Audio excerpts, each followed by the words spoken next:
A história do livro de sabedoria de Salomão. Ao contrário do que o título sugere, o consenso acadêmico é unânime. O rei Salomão, que viveu no século X a.C., não foi o autor deste livro. A obra é considerada pseudoepígrafa, um termo usado para textos escritos por um autor anônimo que se atribui a uma figura histórica famosa para dar autoridade e peso à sua mensagem. Essa era uma prática literária comum na antiguidade. Autoria e datação. Acredita-se que o livro tenha sido escrito por um judeu anônimo, culto e profundamente influenciado pela cultura grega que vivia em Alexandria, no Egito. Alexandria era, na época, um dos maiores centros intelectuais do mundo, onde a vibrante comunidade judaica interagia constantemente com a filosofia, a retórica e a ciência helenísticas. A data de composição é geralmente situada entre o final do século I a.C. e o início do século I a.C. Várias pistas no texto apoiam essa conclusão. A língua. O livro foi escrito originalmente em grego koiné, a língua comum do Mediterrâneo Oriental na época, e não em hebraico como os livros mais antigos do Antigo Testamento. Seu estilo é sofisticado, empregando técnicas da retórica grega. Influência filosófica. O texto demonstra familiaridade com conceitos de correntes filosóficas gregas como o platonismo, especialmente a ideia da imortalidade da alma, e o estoicismo. Contexto histórico. As passagens que criticam a idolatria, especialmente a adoração de animais, capítulos 13 e 15, parecem ser uma referência direta às práticas religiosas do Egito ptolomaico e romano. Canonicidade. A história da aceitação do livro varia entre as tradições. No judaísmo, o livro da sabedoria nunca foi incluído no cânone da Bíblia hebraica, o Tanakh.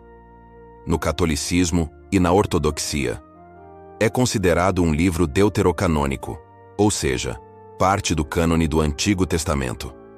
Sua inclusão foi formalmente afirmada para a Igreja Católica no Concílio de Trento, 1546. No protestantismo, seguindo a tradição judaica, as igrejas protestantes geralmente o classificam como apócrifo, um livro de valor histórico e espiritual, mas não considerado escritura divinamente inspirada. O livro da sabedoria é dividido em 3 seções principais, cada uma com seus temas predominantes: a justiça e a imortalidade da alma, capítulos 1-5. Este é talvez o tema mais inovador do livro no contexto do pensamento hebraico. Enquanto livros mais antigos do Antigo Testamento focavam em recompensas e punições nesta vida, a sabedoria de Salomão argumenta veementemente pela imortalidade da alma, o destino dos justos versus ímpios. O autor afirma que os justos, mesmo que sofram na terra, têm sua alma nas mãos de Deus e alcançarão a vida eterna. Sua morte é apenas aparente. Em contraste, os ímpios, que vivem para o prazer momentâneo e oprimem os justos, enfrentarão a aniquilação e o esquecimento. Justiça como caminho para a imortalidade. A retidão e a busca pela sabedoria não são apenas deveres morais, mas o caminho que garante a imortalidade. A famosa passagem afirma: a justiça é imortal. 1:15. A natureza e a busca da sabedoria. Capítulo 6:9. Esta seção é um hino à sabedoria, personificada como uma figura feminina de origem divina. Salomão é apresentado como o modelo daquele que, em vez de riquezas ou poder, buscou a sabedoria acima de tudo. Personificação da sabedoria, Sofia.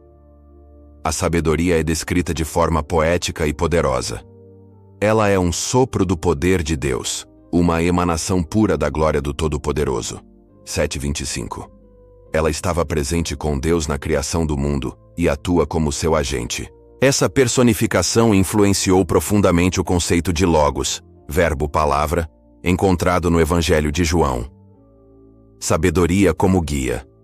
Apenas através da sabedoria, um governante pode reinar com justiça, e uma pessoa pode viver uma vida plena e agradável a Deus. O clímax desta sessão é a oração de Salomão, na qual ele suplica a Deus que lhe envie a sabedoria do seu trono celestial. A sabedoria em ação na história de Israel. Capítulos 10-19. A última parte do livro reinterpreta a história de Israel, especialmente o êxodo do Egito, para mostrar como a sabedoria divina sempre protegeu os justos e puniu os ímpios. Contraste didático. O autor cria uma série de paralelos antitéticos. A água do Nilo que se tornou sangue para os egípcios versus a água que brotou da rocha para os israelitas. As pragas de rãs e insetos que atormentaram o Egito versus as codornizes que alimentaram o povo de Deus no deserto. Crítica à idolatria. Esta seção contém uma das mais detalhadas e sarcásticas críticas à idolatria em toda a Bíblia. O autor ridiculariza a insensatez de adorar ídolos feitos por mãos humanas ou de deificar animais, argumentando que a idolatria não é apenas um erro teológico, mas a raiz de toda a imoralidade social. O livro da Sabedoria de Salomão é uma obra-prima teológica que representa um momento crucial na evolução do pensamento religioso. Escrito em Alexandria, no caldeirão cultural do helenismo, seu autor anônimo utilizou a linguagem e os conceitos da filosofia grega para defender e exaltar a fé judaica. Ele apresentou uma visão sofisticada da justiça divina, ofereceu uma das primeiras e mais claras defesas da imortalidade da alma na literatura judaica, e elevou a sabedoria a um status quase divino, prefigurando conceitos teológicos que se tornariam centrais no cristianismo. Mais do que apenas um livro apócrifo, a Sabedoria de Salomão é um testemunho da capacidade da fé de dialogar com a cultura, de se aprofundar e de encontrar novas formas de expressar verdades eternas.